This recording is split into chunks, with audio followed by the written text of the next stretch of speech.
Hello friends, मेरा नाम doctor दीपक धनखड़ है और आप सभी का मेरी एक और वीडियो में स्वागत है। आज ही ओपीडी में मेरे पास एक पेशेंट आया, तब मुझे इस वीडियो को बनाने का मन में आया कि ये टॉपिक मेरे को ज़रूर डिस्कस करना चाहिए आप सभी के साथ। तो पहले मैं पेशेंट की केस स्टडी कर लेता हूँ, आपको समझ में आ जाएगा कि वीडियो बनाना क्यों ज़रूरी था आज मेरे लिए। तो आज मेरे पास एक पेशेंट आता है, कहाँ से? नरेला दिल्ली से। तो मैं उनसे पूछता हूँ कि जी आपकी किडनी फेल कैसे हुई? तो वो बताते हैं कि जी मेरे को तो पता ही नहीं चला किडनी कैसे फेल हो गई। मैं उनसे पूछता हूँ जी सिम्टम्स क्या हैं? कोई सिम्टम नहीं है, आज भी उनको कोई लक्षण नहीं थे। रिपोर्ट्स देखें तो 8 के आसपास क्रिएटिनिन है, किडनी कम्प्लीटली फेल्ड है। तो फिर मैं उनसे बात पूछता गया और मैंने एक्सट्रैक्ट करने की कोशिश करी कि ऐसा क्यों हुआ है। तो उन्होंने मेरे को बताया कि जनवरी में मेरा बीपी 250/110 था, 250/110 आ गया था और मैं हॉस्पिटल में एडमिट हो गया था। उस समय मुझको लेसिक्स के इंजेक्शन लगे और एलोपैथी वाले डॉक्टर साहब ने मुझे एक मेडिसिन प्रेस्क्राइब की कि ये मेडिसिन आपको लेनी है। तो पहली गलती तो एलोपैथी वाले डॉक्टर साहब से हुई कि उन्होंने ये नहीं कहा कि ये मेडिसिन आपको जीवन भर लेनी है।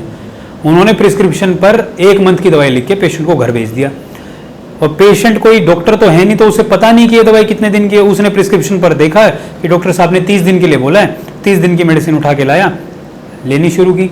बीपी आ गया 120/30/70-80 के आसपास। पेशेंट को लगा हाँ भाई डॉक्टर तो भगवान है, बिल्कुल 250 से बीपी इतना आ गया।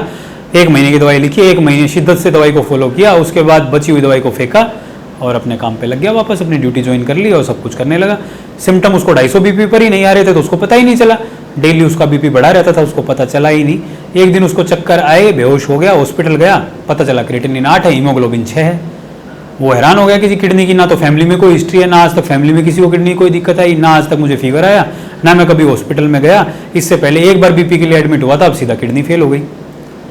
तब मेरे को लगा कि आपको बताना जरूरी है कि हाइपरटेंशन और किडनी का आपस में कनेक्शन क्या है और क्यों हम किडनी को साइलेंट किलर कहते हैं।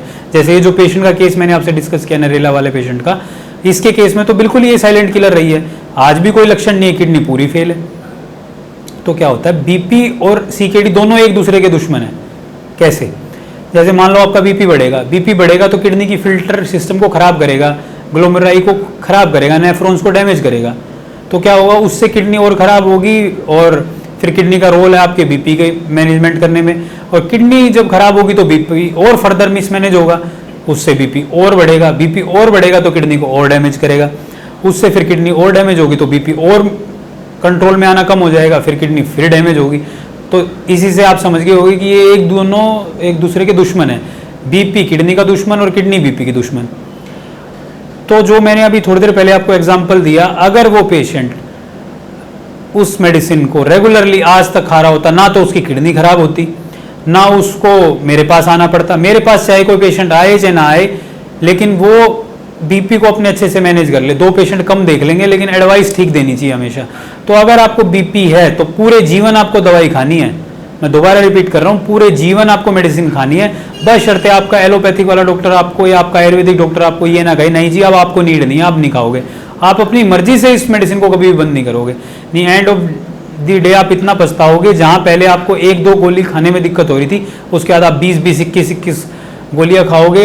एलोपैथिक डॉक्टर आपको ये कहेगा कि आप फिस्चुला बना लो, आपको डायलिसिस की जरूरत पड़ सकती है, कभी भी आप डायलिसिस पर जा सकते हो। कोई डॉक्टर आपको कहेगा नहीं जी आप ट्रांसप्लांट की नीड है। आयुर्वेद में जाओगे तो परहेज के लिए बोलेंगे, तो इससे अच्छा ऐसा आप 1-2 गोली खा ही लो रोज की और बीपी को आप अच्छे से मैनेज कर लो।